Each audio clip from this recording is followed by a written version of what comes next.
Now next topic आपका chapter 3 में solving the pair of linear equation by algebraic method. अब algebraic method दो है आपके, क्या क्या? पहला सब्स्टिट्यूशन मेथड।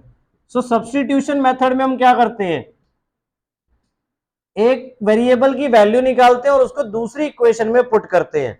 सपोज एग्जांपल ले लिए कोई भी equation, like 2x plus 3y equals to 5 और 5x plus 6y equals to 11। Clear? ये दो इक्वेशन है सपोज हमारे पास। अब हमें सब्स्टिट्यूट करने के लिए क्या देखना है, ध्यान से देखना बेटा, 3 स्टेप प्रोसेस है ये। पहला, आपको क्या करना है, सबसे छोटा कोफिशिएंट देखना है किसका है। सबसे छोटा कोफिशिएंट पहली वाली इक्वेशन में x का है, क्या? 2। क्लियर हुआ? यहां पे 2 है, यहां पे 3 है, यहां पे 5 है, यहां पे 6 है। ऐसा भी हो सकता है कि दो जगह 2 2 भी दिख रहा हो आपको, तो किसी को भी ले सकते हो, बट छोटा ही रखना है आपको सबसे। क्लियर? छोटे दो भी हो सकते हैं, तो उनमें से हम किसी को भी सॉल्व कर सकते हैं। क्लियर? नाउ अब इसके लिए हम सॉल्व करेंगे, मतलब x की वैल्यू निकालेंगे। तो 2x पहले हमने अब क्या किया, अब इसकी वैल्यू निकालनी है x की, तो 3y को उधर शिफ्ट करना पड़ेगा। 3y को उधर शिफ्ट करेंगे तो क्या हो जाएगा, 5 minus 3y, then x equals to whole upon 2। यहां तक समझ में आया? आपका x आ गया 5 माइनस 3y होल अपॉन 2। इसको हमने थर्ड इक्वेशन दे दी। क्लियर? अब इसकी वैल्यू हमें कहां पे पुट करनी है, ध्यान से देखो। मेथड का नाम क्या था, सब्स्टिट्यूशन। यानी इसकी वैल्यू हम दूसरी इक्वेशन में सब्स्टिट्यूट करेंगे। हमने ये इक्वेशन निकाली कहां से, फर्स्ट वाले से। पुट किस में करेंगे, अगर सेकंड वाले से निकालते तो पुट किस में करते, फर्स्ट में। आया समझ में? सब्स्टिट्यूट कि हम अब इसकी जगह सेकंड इक्वेशन में जो x आ रहा है उसकी जगह कुछ सब्स्टिट्यूट कर रहे हैं। क्लियर? x की value in terms of y। तो इसको हमने क्या लिखना है, putting the value of x in second equation. तो क्या हो जाएगा, 5 ब्रैकेट में 5 minus 3y whole upon 2 plus 6y equals to 11। अब इसको ब्रैकेट ओपन करेंगे तो क्या 5 ऊपर से मल्टीप्लाई होगा, तो क्या बन जाएगा 25 minus upon 2 plus equals to 11। अब क्या हम 2 को शिफ्ट कर सकते हैं यहां से वहां, नहीं। कब शिफ्ट करेंगे, जब ये होल अपॉन होगा, तो हमें एलसीएम लेने की जरूरत है। सो होल अपॉन 2 बनाया हमने। अब जिसके नीचे 2 था वो तो एज इट इज रहेगा। एलसीएम 2 कैसे आया, वो क्लियर है ना? इसके नीचे 1 है, 1 का एलसीएम किसी के साथ लेंगे तो वही नंबर बन जाएगा। सो यहाँ पे 25 माइनस 15y रहेगा as it is, plus 6y का क्या हो जाएगा, 12y इक्वल्स टू 11। यहां तक क्लियर? नाउ अब माइनस 15y और प्लस 12y सॉल्व कर सकते हैं। इसमें देखो साइन के साथ देखना है हमें, ये मत सोचना 15y प्लस 12y दिख रहा है, 15y का साइन क्या है, माइनस, वो भी कंसिडर हमें करना है। क्लियर? सो माइनस 15 प्लस 12 कितना आएगा सॉल्व करके, -3y, और नीचे जो 2 है उसको हम शिफ्ट कर देंगे उस साइड, तो क्या हो जाएगा, मल्टीप्लाई। क्लियर? तो 11 टू जा, और अब इस 25 को उधर भेजा तो माइनस, क्यों, क्योंकि 25 का साइन क्या है, साइन कैसे देखते हैं, जो उसके आगे होता है। तो 25 का साइन प्लस है तो उधर शिफ्ट किया तो -25, और यहाँ पे -3y। So y equals to क्या हो जाएगा, अब यहाँ पे -3y अभी ऐसे रखा, पहले इसे सॉल्व कर लेंगे। 22 minus 25 -3, so y equals to -3 upon -3। ये कैंसिल आउट हो गया, माइनस से माइनस, 3 से 3, तो 1, आंसर क्या आ गया, 1 आ गया आपका फाइनली। क्लियर? अब क्या करना है, हमें x भी निकालना है अभी साथ में, बट अभी नहीं निकला है, तो अब इसको कहां पुट करें, put the value of y इन 3, क्योंकि 3 हमने x की वैल्यू निकाल ली थी y की टर्म्स में। क्लियर? उसमें नहीं तो वापस आपको वो बनाना पड़ेगा, तो हमें सीधे थर्ड में ही पुट करनी है, इस चीज पर भी ध्यान देना। सब्स्टिट्यूशन के लिए 5 माइनस 3 इंटू वाई की वैल्यू 1 अपॉन 2, सो क्या आ गया 5 माइनस 3 अपॉन 2, यानी कि 2 अपॉन 2 1। सो देयरफॉर x कितना आ गया 1, और y भी हमारा 1 आ गया। वैल्यूज आपकी और भी फर्दर कुछ भी आ सकती हैं, फ्रैक्शंस में भी आ सकती हैं, डेसिमल्स में भी आ सकती हैं। सो 3 स्टेप आपके क्या क्या है मेन जो आपको ध्यान देने हैं। पहला, किसी एक वेरिएबल के लिए हमें सॉल्व करना है, और वो कैसे डिसाइड करना है, सबसे छोटा कोफिशिएंट होना चाहिए। दूसरी चीज, एक्स की वैल्यू निकाल ली या वाई की वैल्यू निकाल ली उससे जिस भी कोफिशिएंट के लिए, क्लियर। नाउ उसकी वैल्यू अब उसकी दूसरी इक्वेशन में पुट करनी है। हमने अगर फर्स्ट से निकाली तो सेकंड में पुट करेंगे, सेकंड से निकाली तो फर्स्ट में पुट करेंगे, और जब उसको पुट करके सॉल्व करेंगे तो एक वेरिएबल की वैल्यू आपके पास आ जाएगी। उससे अब दूसरे वेरिएबल की वैल्यू कैसे निकालनी है, उसको वापस थर्ड इक्वेशन में पुट कर देना है जो हमने बनाई थी अपने आप। Clear, 3 step. Second method, algebraic method में कौन सा है, एलिमिनेशन। एलिमिनेशन क्या मतलब समझ में आता है इससे, कि हमें किसी ना किसी वेरिएबल को एलिमिनेट करना है, यानी हटाना है वहां से। अगेन चलो यही इक्वेशन ले लेते हैं, 2x plus 3y equals to 5, 5 की जगह चलो 10 ले लिया, और दूसरी क्या थी 3x प्लस 7y ले लिया, चलो इक्वल्स टू 20। क्लियर। एलिमिनेशन के लिए अब ध्यान से देखो, दो स्टेप, ये दो इक्वेशन ले ली हमने, क्लियर। इनको इक्वेशन 1 और 2 कह दिया। देखो इक्वेशन 1 और 2 हमें कब कहनी है, चीज ध्यान देना। हमारी जनरल फॉर्म यानी x और y वाली टर्म्स इस तरफ होनी चाहिए, नंबर उस तरफ होनी चाहिए। दूसरी चीज, फ्रैक्शंस में हमारी इक्वेशंस नहीं लेनी है आपको कभी भी। अगर कोई इक्वेशन फ्रैक्शन में है, like x/3 plus y/2 equals to 5, clear, तो आपको क्या करना है, एलसीएम लेना है इनका। क्लियर, लाइक एलसीएम क्या हो जाएगा 6, क्या बन गया 2x plus 3y equals to 5। अब हमने 6 इधर शिफ्ट कर दिया, 1 मिनट बेटा, आ रहा हूं चलो 5 मिनट में आ रहा हूं। हाँ, इधर 6 हमने शिफ्ट किया तो क्या हो जाएगा मल्टीप्लाई। सो क्या बन गया 2x plus 3y equals to, इसको हम अपनी इक्वेशन देंगे बेटा। समझ में आया। अगर कोई इक्वेशन आपके पास पहले से फ्रैक्शन में है तो पहले हमें उसे सिंप्लीफाई करके फ्रैक्शंस हटानी है, तब उसे इक्वेशन नंबर देना है। इसी तरह अगर डेसिमल्स में भी है तो पहले डेसिमल्स रिमूव करने होंगे, डेसिमल रिमूव करोगे तो अपॉन में 10 बनेगा या 100 बनेगा, वहां पे भी एलसीएम लेके फिर उसको भी हम हटा देंगे। क्लियर। तो हमेशा हमें इक्वेशन इन फॉर्म में रखनी है, फिर सॉल्व करना है, चाहे सब्स्टिट्यूशन से करें या एलिमिनेशन से करें। क्लियर। अगर आपको कोई मेथड एग्जाम में मेंशन नहीं है तो आप कोई भी एक मेथड यूज कर सकते हो, कोई रिस्ट्रिक्शन नहीं है। क्लियर। नाउ इसीलिए दोनों मेथड ध्यान से समझो और ध्यान से अब अप्लाई करना भी सीखो, कैसे अप्लाई करना है। अब यहाँ पे दो इक्वेशन है हमारे पास, सब्स्टिट्यूशन सबको क्लियर हो गया, 3 स्टेप थे उसमें। एलिमिनेशन में अब 2 स्टेप। पहले हमें क्या करना है, ध्यान से कोफिशिएंट्स देखने हैं एक्स एक्स के और वाई वाई के। यहां पे एक्स एक्स के कोफिशिएंट क्या है 2 और 3, यहां पे वाई वाई के कोफिशिएंट क्या है 3 और 7।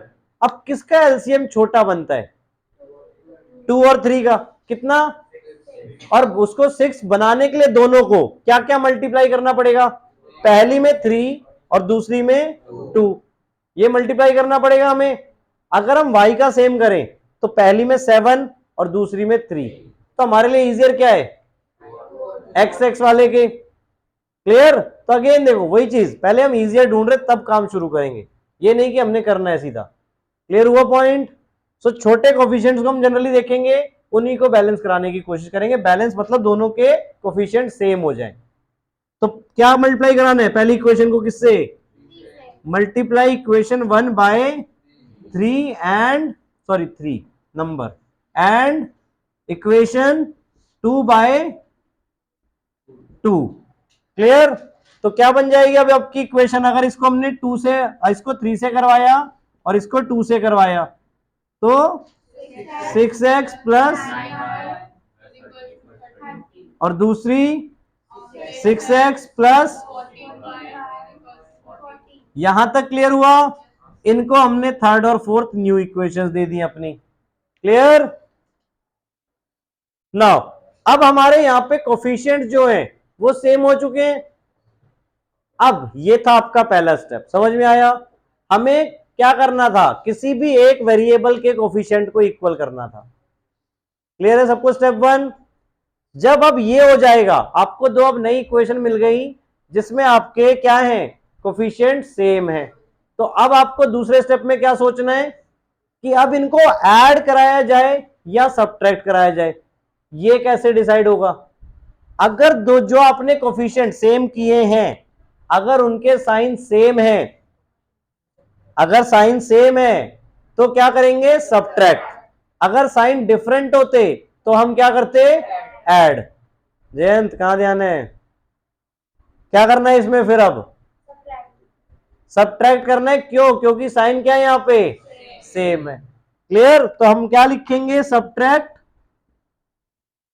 4 फ्रॉम 3 या 3 फ्रॉम 4, कुछ भी लिख सकते हैं बेटा, बट उसका मीनिंग आपको क्लियर होना चाहिए। 4 फ्रॉम 3 का मतलब क्या है, कौन सी इक्वेशन ऊपर रखी जाएगी, 3। 4 फ्रॉम 3 कहने का मतलब 3 में से 4 को माइनस करवा रहे हैं। सो 3 को ऊपर रखेंगे, 6x plus 9y equals to 30। Clear, आप 4 फ्रॉम 3 फ्रॉम 4 भी करवा सकते हो, कोई प्रॉब्लम नहीं है, बस रखना आपको ऑर्डर में है। Now fourth equation 6x plus 14y equals to 40। अभी हमने इक्वेशन रख दी, सब्ट्रैक्ट कराना है तो क्या होगा, आपका साइन चेंज होगा। किसका, नीचे वाली इक्वेशन का। तो नीचे इक्वेशन ये वाली है, तो हमने साइन चेंज किए, ये प्लस था तो माइनस हो गया, ये प्लस था तो माइनस, ये प्लस है तो, अगर इनमें से कोई माइनस होता तो वो चेंज होके प्लस हो जाता। क्लियर, साइन चेंज बोला, ये नहीं बोला कि नेगेटिव लगाना है हमेशा। क्लियर हुआ ये पॉइंट। नाउ अब 6x minus 6x cancel out हो गया, ये आपका नीचे वाला साइन कंसिडर करना है उसका। 9y माइनस 14y क्या हो जाएगा, माइनस 5y, और 30 माइनस 40 माइनस 10। अब y निकालना है हमें, तो कैसे करेंगे, -5 वहां जाके क्या हो जाएगा, डिवाइड। तो -10 अपॉन -5, माइनस माइनस कट गया, y आ गया आपका 2। और क्या निकालना है अब हमें इसमें, x। तो किस में पुट करें, अब सोचो, चार इक्वेशन है हमारे पास, फर्स्ट में ही क्यों, जो छोटी इक्वेशन दिखेगी उसमें पुट करना है। मल्टीप्लाई करके तो भूल ही जाओ कि छोटी बनेगी, तो थर्ड और फोर्थ को तो वैसे ही छोड़ दो। फर्स्ट सेकंड में से सोचना है आपको, और उसमें भी जिसमें छोटी इक्वेशंस आपकी बन रही हैं। So put the value of y in 1। Clear, तो क्या आ जाएगा, 2x, x हमारा निकालना है, प्लस 3y, y की वैल्यू 2 इक्वल्स टू 10। नाउ क्या बन जाएगा, 3 2 जा, और उधर जाके क्या हो गया, minus 10 minus 6, so 2x equals to 4, so x equals to 4/2 यानी कि 2। तो देयरफॉर x आपका 2 आ गया और y आपका 2 आ गया, वो भी। क्लियर, आया समझ में। एलिमिनेशन थोड़ा सा आपका अगर सब्स्टिट्यूशन से कंपेयर किया जाए तो थोड़ा छोटा वे होता है, बट कहां पे नेसेसरी हो जाएगा सब्स्टिट्यूट करना।